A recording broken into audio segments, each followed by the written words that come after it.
everybody. Welcome to Ticket Stubs and Popcorn. I'm Peter. I'm Frank. Alrighty. And you know our show. Today's featured actor is Keanu Reeves. Keanu. So good. Yes. So good. So very good. All right. Hey, before we do that, nope, nice try. I win. I'm always the first. That's not a good thing to brag about. Not always a good thing to put on the interweb. So, I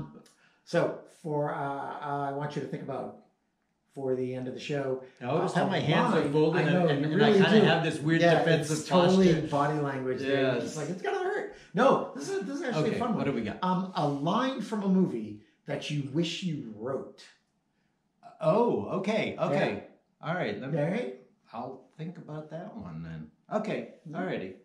Sounds good. All right. Alrighty. Why don't you talk about your Keanu stuff so I can Reeves. think about the line that not too selfish. wish I wrote? Okay. No.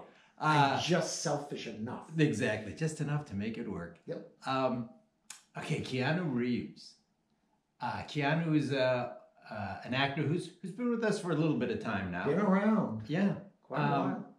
I think there's a perception of Keanu Reeves that probably unjust, but we'll say earlier. He's dumb as a bag of hammers. Well, that I think is what the perception used to be. Yeah, Early in his career, there was this idea of, oh, we need young stoner dude, we'll go with Keanu.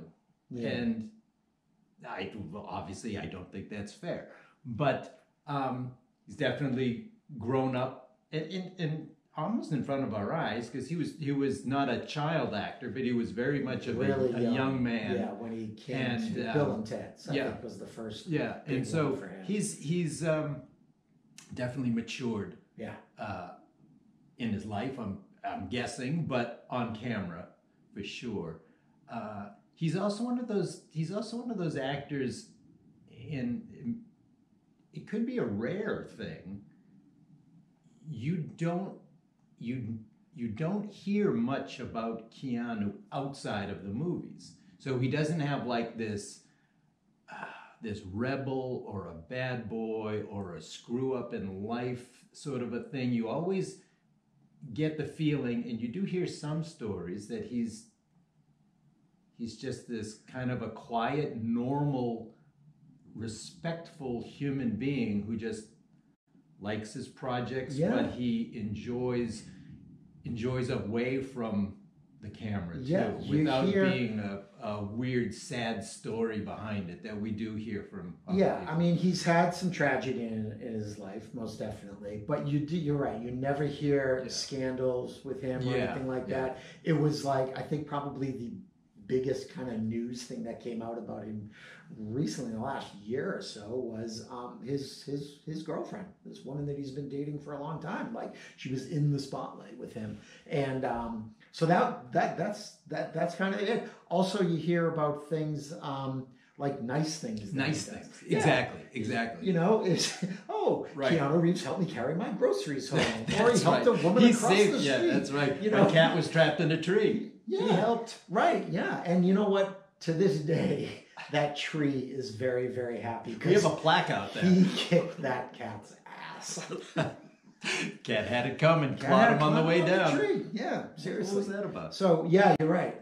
So give me a movie. It's okay. All righty. What do you think is... Keanu, my three picks would be... We do three. We'll just go with three. Let's do three. My three... I'm going to start off with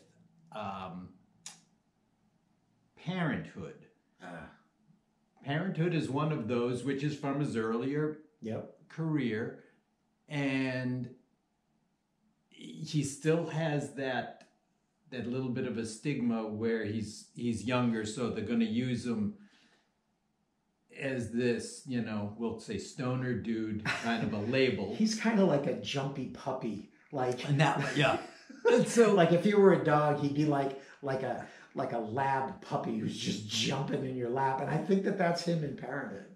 He's just so happy. And there's lots of people, a lot of big name actors in Parenthood. Yeah, there really are, and there's a lot of good juicy little roles in that one. And My second favorite Tom Hulce movie. Very good. Actually, Ethan Hawke said the same thing, that this was his second favorite Tom Hulce movie. Yes. Ethan who? Never heard of him. Oh my goodness. Never heard of him. So in Parenthood, he's it's a multi-generational kind of a flick, so we're watching a lot of stuff going on as a senior crowd living in the house, that middle age, and then the younger. Yeah. And then at some point, we actually are introduced to even a younger group. But in the Keanu situation is, Keanu is the boyfriend and, spoiler alert, I think later husband, maybe by the end of the movie. Do they marry? Oh, I don't know. He's definitely, yeah, he may not technically be married, but he's definitely become a parent. Oh. Or going to become a parent, I think. That child hasn't been born yet during the time of the movie. But he is dating and involved with the daughter of the Diane Wiest character. Who's at the end of her rope with her. Yes. Poor woman with no respect in the house and trying hard to deal with her teenage daughter and a preteen son. Yeah. And it's the reason that he gets a bigger role in the movie is because Diane Wiest feels there's no male figure in the house to try to have her have a better connection with her son, and she basically is trying really hard, and has no connection or communication or anything with this son. Yeah, he's at that rebellious stage. Yeah. So in a way of dealing with him acting out or not acting with her is to try to get her daughter's boyfriend to maybe see if he can talk to him. And so then there's that scene when Keanu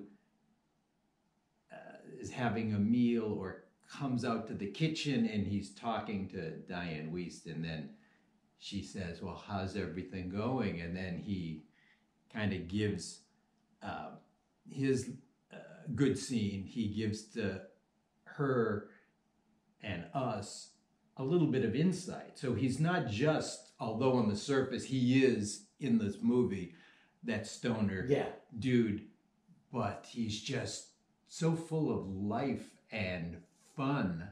In addition to he's not like a down stoner. He's just very exuberant about things. And then we see this insight. So he's not stupid in this movie.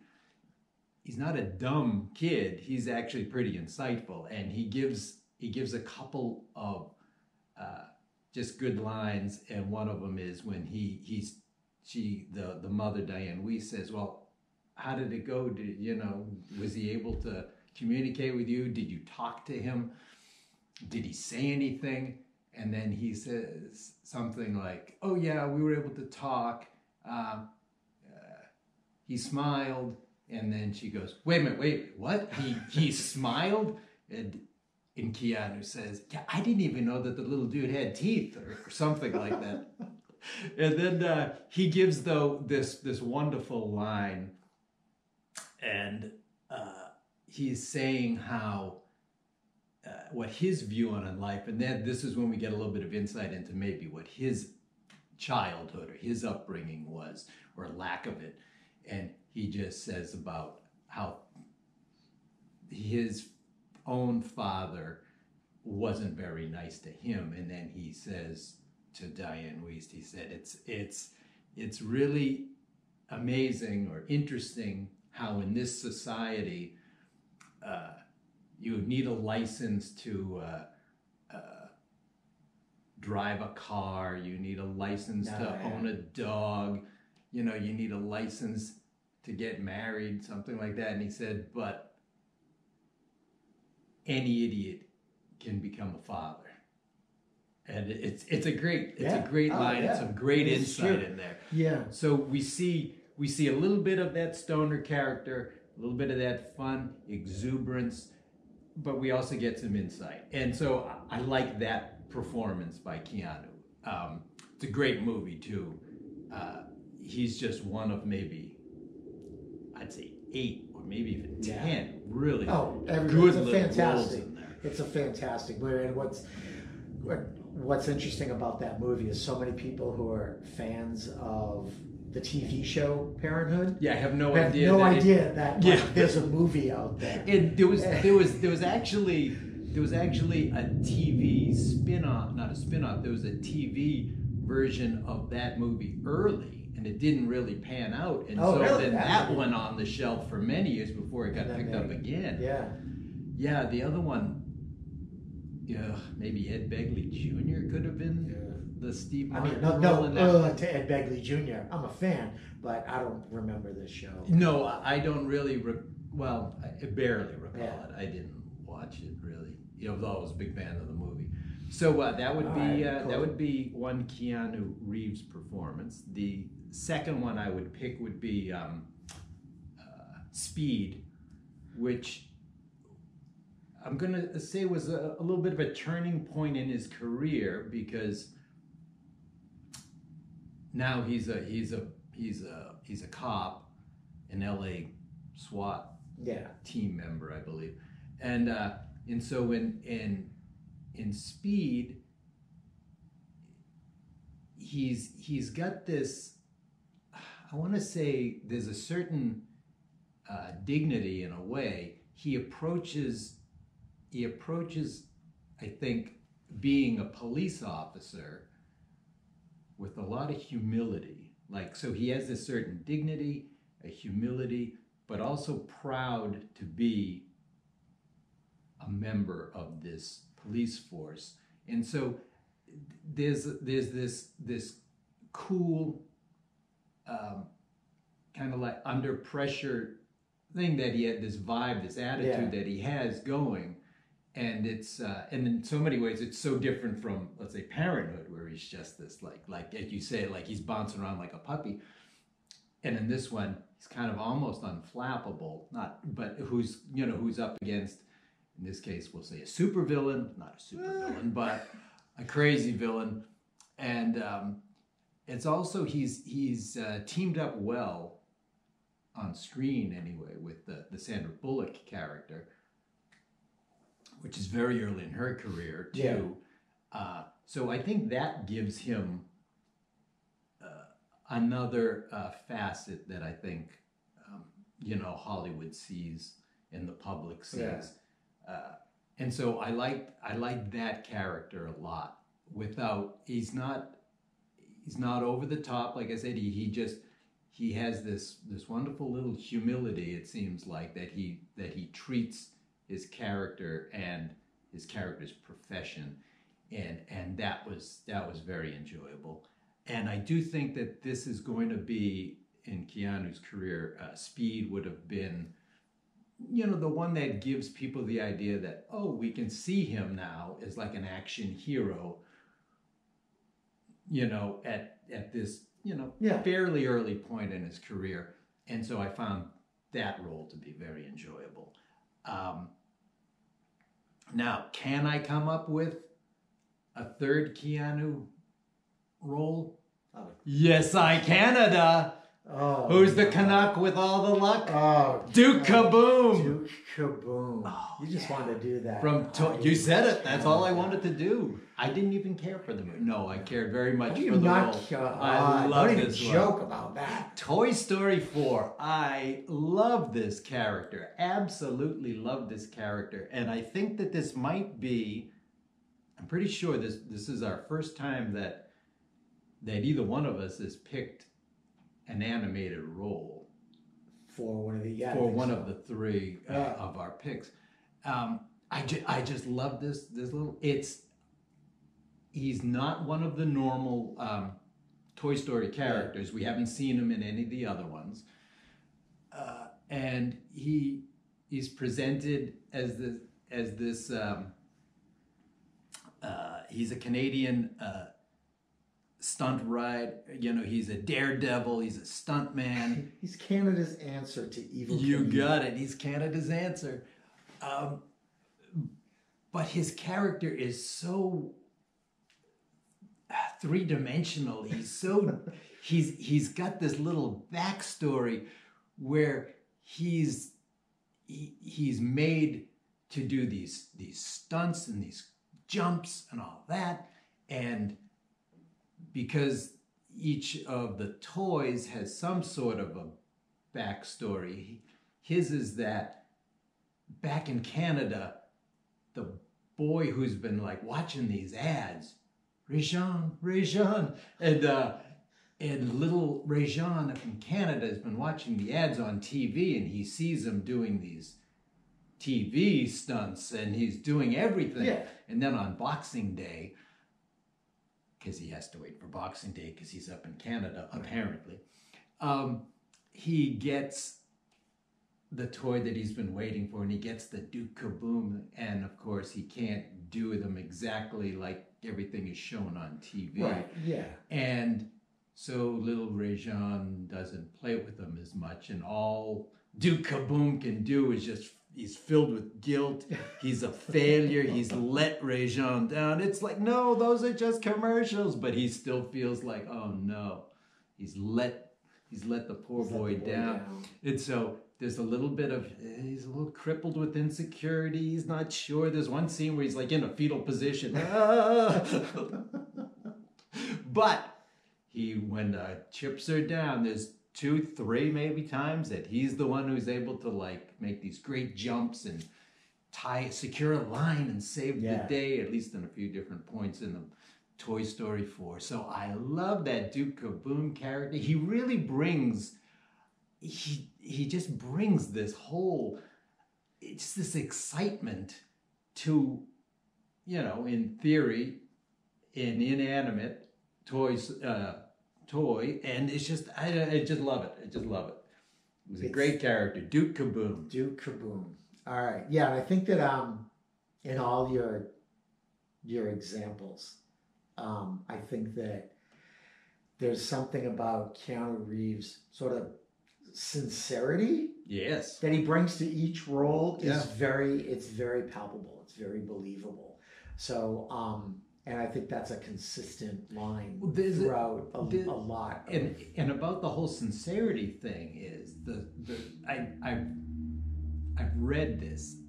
It's hard to say whether it's true or not, but supposedly when they were doing Toy Story 4, or when they were casting, whatever, they approached Keanu Reeves because they had this idea of perhaps a smaller role, perhaps less well-developed or three-dimensional role. And they asked him if he wanted to do this, and the story is that Keanu just said, well, what's my motivation? And it kind of threw them off, like, well, we're just asking you if you wanted to do the role. The guys from Canada, we thought that you might want to do this. And he goes, yeah, but what's my motivation? What's the backstory for my doll? And the guys were like, boy, maybe we got to put some thought into this. And so almost because of his encouragement or his question, they made this character bigger than they planned, more depth and everything. And then Keanu was able to like bring a little more. So that I think also speaks a little bit to Keanu's approach to a lot of things.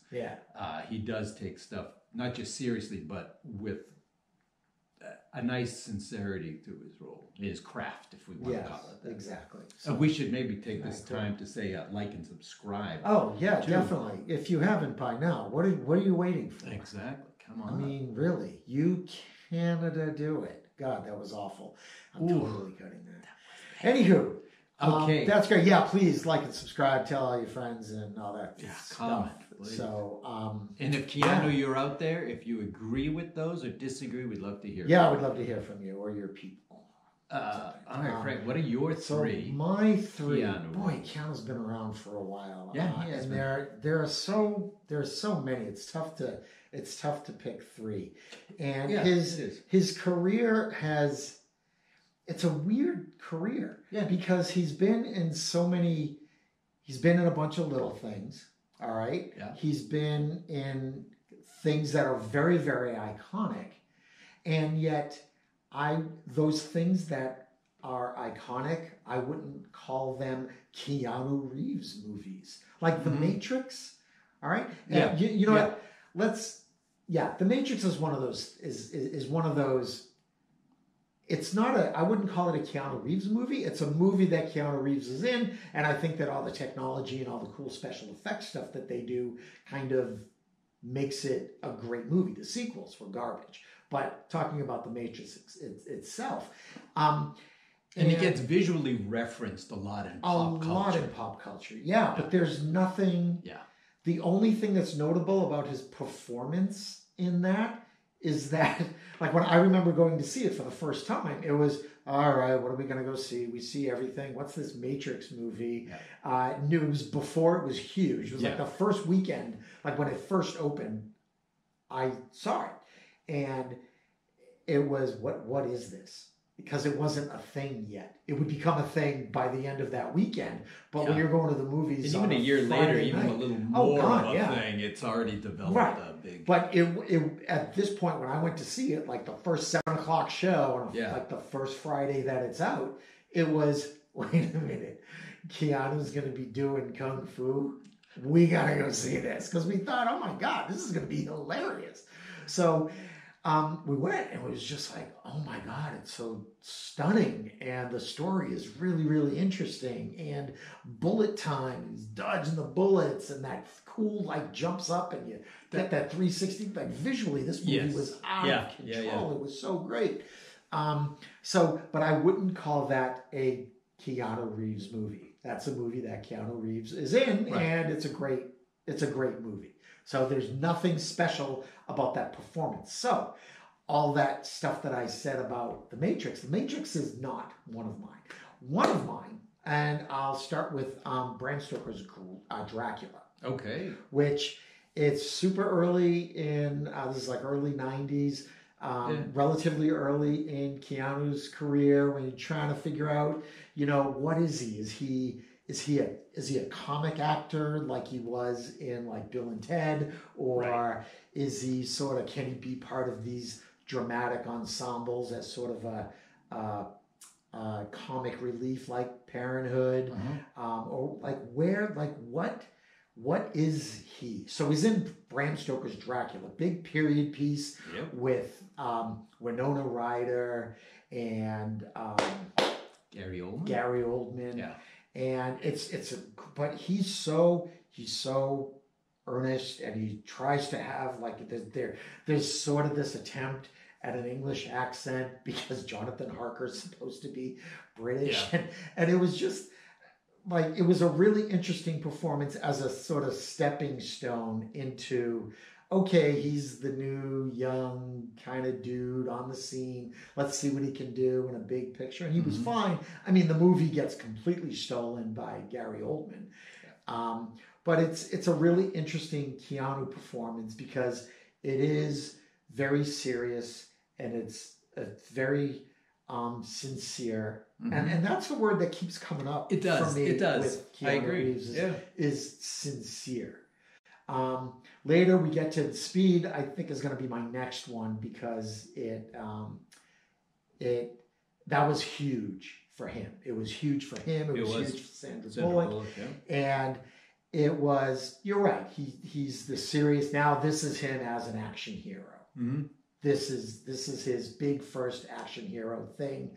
I don't count. Point Break was very close to the same. Was very close to that. Point Break to me was just awful, and it was terrible throughout. And I had always I had avoided that movie for a very long time, and I finally watched it in preparation for this. I'm like, I can't put this on my list of favorite because it's just terrible. I'm right there with you. He's terrible. It's such saw it recently for preparation for this too. Horrible. It's not a great movie. And folks, if you disagree with me, let me know. Yell at me. I want to hear your comments. Explain to me why this movie is definitely has beloved. A cult following, but I don't know if is it just us, but yeah, I don't know. I felt the same way. Because it's bad, but it's not so bad that it's good. It doesn't turn all the way around. Yeah, it doesn't break through that wall. So you don't sit there and laugh at it like, this is terrible, this is terrible. Yeah. You sit there and go, oh my God, this is terrible. Is Gary Busey really delivering that line? Oh my God. But Speed is very, very different. It showed that he can definitely handle an action role, and showed that he can be, have that sort of romantic edge to that. And I thought it was a great performance on his part.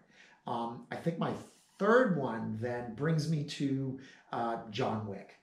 Okay. And that amps up his action star cred just to 11. Yeah. It's a fantastic movie. And the subsequent ones are also really, really good. And I think that action sequels tend to sort of get diluted as you go along. Yeah. And I would not say that that's happened with the John Wick stuff. But the first one is fantastic. And it really makes you believe that, you know what, if Keanu was a slightly different person, if you killed his dog, he's going to kill you. It's not going to go well for you at all. And it's just so believable. You just buy this. It's just like, oh my God, someone killed Keanu's dog. It's like they didn't kill John Wick's dog. They killed Keanu's dog. And he seems like such a cool guy. And it's just like, you think that John Wick, pre-dog killing is similar to, just this chill dude. Fine. In the movie, he's a little sad because his wife is dead. I get it.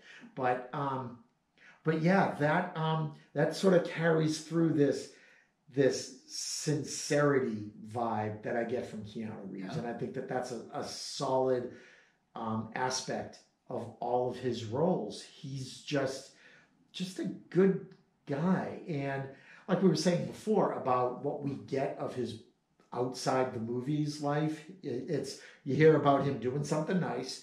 You hear about him, building motorcycles. And just recently you got to meet the special lady in his life, which is kind of cool. And he just seems like a really nice guy. And sometimes also you can go a long time and not hear anything, which is kind of a big deal sometimes. Yeah, because exactly. It's usually what they're going to feed off negative. Yeah, exactly. Press. And I would those would be my my top 3 Keanu Reeves movies. Very just good. To get and like the overlapping Speed. There's just something about him in there. And there's nothing.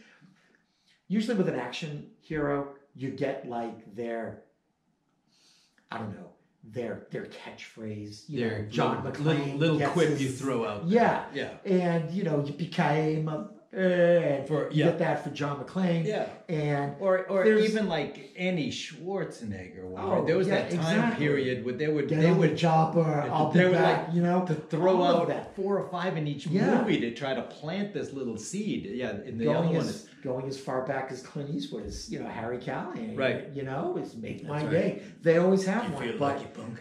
I would not say that there is one. Not really. I mean, the closest, like from The Matrix, I guess the closest would be, whoa, I know Kung Fu. I mean, that's it.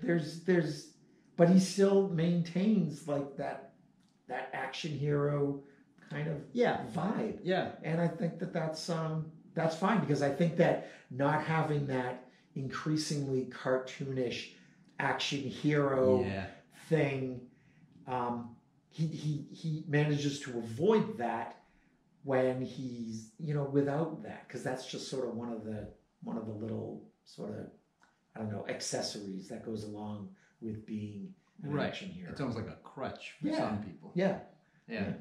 So very good. Yeah. Very good. like and subscribe. I'm going to throw that out there. I'm going to give Peter subscribe. another 30 seconds to come up with the one line. It probably won't help. So yeah, like and subscribe. Everyone who's done so far, thanks so much. So to you, what's the line you wish you were? Okay, if I really thought about it with a pen and pad, I could maybe over lots of time, I'd probably come up with 100. Because there's so many good ones that we all watch, and you go, oh, that's just a great line. Yeah.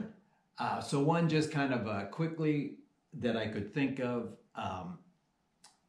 So right now, my answer would be, there is a line from Crimes and Misdemeanors where the Woody Allen character is talking to his sister. Mm-hmm.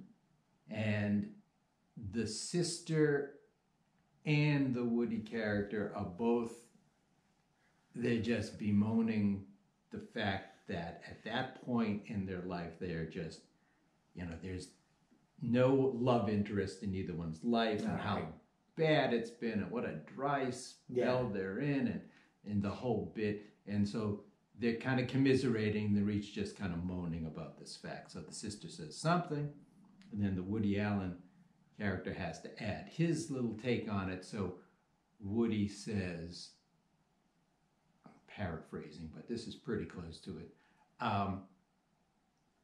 The last time I was inside a woman was when I visited the Statue of Liberty. That's such a Woody Allen. It is, but I just love the line, because that's all they're talking about is just how what a dry spell they're both in, and they haven't been with, Anyway, and I just love that line. And I remember when I heard it, I just remember thinking, not only is it funny, but it did there's that whole creative thing, and all, you just look and you go, God, I wish I had said that or wrote that line, because that's a good one. Anyway, so on the spur of the moment, that's what I got. So now, what is yours? Mine would be, and this is a line that every single time I watch this movie, and every single time this line comes up, it chokes me up. It's at the end of Princess Bride, when the grandfather is, he's finished the story, and he's just about to leave, and the grandson says, hey, can you come back, tomorrow, and let's read it again. And the grandfather just says, as you wish. Right. And that kills me. Oh, even now, it just sort of, it chokes you up. It's such a a great line, and it just says so much, and it's used, in the movie a couple times. And I'm a huge Princess Bride. Yeah, as you probably know, and that line obviously is used all throughout the movie, but it's the first time that the grandfather uses it, and it's such to a great effect. Just kills me every time. I do have a heart. I do. Somewhere in that deep inside, in that empty cavern known as his chest, he does have a black heart beating. Why do you keep saying that? I don't know. Anyway, I just figured it needed to be said. So that's what we got. So your Keanu's were while they're in the head. Yeah, sure. You had Speed. You had Toy Story 4, and you had Parenthood. Very good. Thanks so much. Yours were we had Speed, which is the one we agreed on. John Wick and Bram Stoker's Dracula. Exactly. Yes. Very good. So see, we're listening better. Yes, we are. We are listening. That's the lesson for today. Our therapist has told us that we need to be listening to each other better. That's nice. Yeah, Grab the popcorn bucket. All righty. Grab those ticket stubs. All right. And let's see who we're doing next. A little shake. There we go. Yeah, shake it up. Deep here. Did we take Ethan Hawke out? Oh, again, his mother is just going. Oh, this will be good. Look at that. Secret. Okay. All right. I guess we could do that. I'm gonna watch some good movies. Now I have to watch Police Academy 5. So. Or is that 6? No, it's 5. Are you sure? Because I think Steve Guttenberg's in both. Oh, did I give too much away? No, I'm thinking somebody else. Anyway, you'll find out later. Anywho, I'm totally kidding about that. It is no one from Police Academy 5. So, You hope. Yeah. Thanks for watching, everybody. Please remember to like and subscribe, and we'll see you next time. Take care. Bye-bye.